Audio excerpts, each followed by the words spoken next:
Ang Aklat ng Roma Kabanata 10. Mga kapatid, ang nais ng aking puso at ang hiling ko sa Diyos ay para sa kanila, para sa kanilang kaligtasan. Sapagkat sila ay pinatotohanan ko na mayroon silang pagsisikap para sa Diyos, ngunit hindi ayon sa kaalaman. Sapagkat hindi nila nalalaman ang katwiran ng Diyos, at pinagsisikapan nilang itatag ang kanilang sariling katwiran. Hindi sila nagpasakop sa katwiran ng Diyos.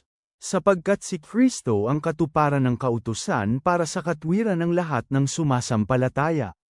Sapagkat sumulat si Moises tungkol sa katwiran na nagmumula sa kautusan, ang taong gumagawa ng katwiran ng kautusan ay mabubuhay sa katwirang ito.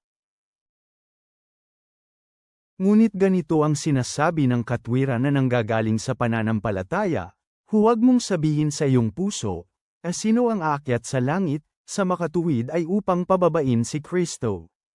At huwag mong sasabihin, sino ang bababa sa kailaliman, sa makatuwid ay upang iakyat si Kristo mula sa patay. Ngunit ano ang sinasabi nito? Malapit sa iyo ang salita, sa iyong bibig at sa iyong puso. Iyan ang salita ng pananampalataya, na aming ipinapahayag. Sapagkat kung sa iyong bibig, kinikilala mo si Jesus bilang Panginoon, at nananampalataya ka sa iyong puso na binuhay siya ng Diyos mula sa mga patay, maliligtas ka. Sapagkat sa puso nananampalataya ang tao sa katwiran, at sa bibig kumikilala siya para sa kaligtasan. Sapagkat sinasabi ng kasulatan, ang sinumang nananampalataya sa Kanya ay hindi mapapahiya. Sapagkat walang pagkakaiba ang Hudyo at Griego, dahil iisang Panginoon ang Panginoon ng lahat, at mayaman siya sa lahat ng mga tumatawag sa Kanya. Sapagkat ang lahat na tumatawag sa pangalan ng Panginoon ay maliligtas. Kung gayon, paano sila tatawag sa Kanya na hindi nila sinasampalatayanan? At paano sila sasampalataya sa Kanya na hindi pa nila naririnig? At paano sila makakarinig kung walang tagapangaral?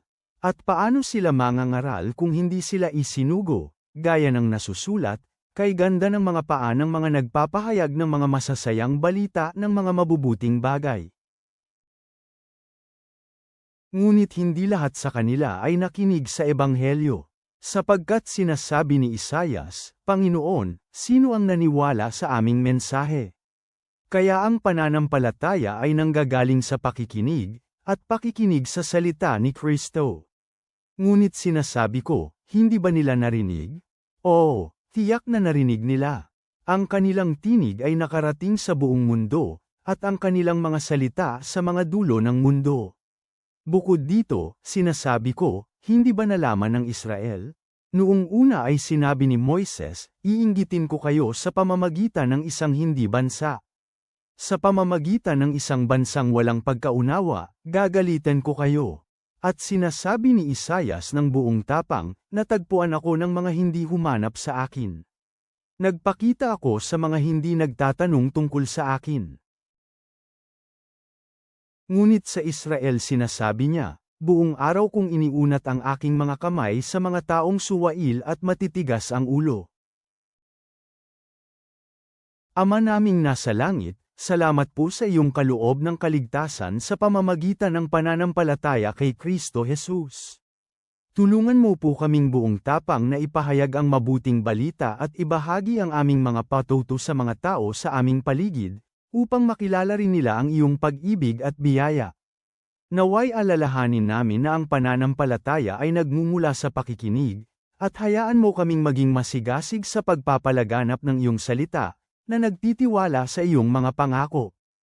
Inihahandog namin ang aming buhay sa iyong matapat na mga kamay. Amen.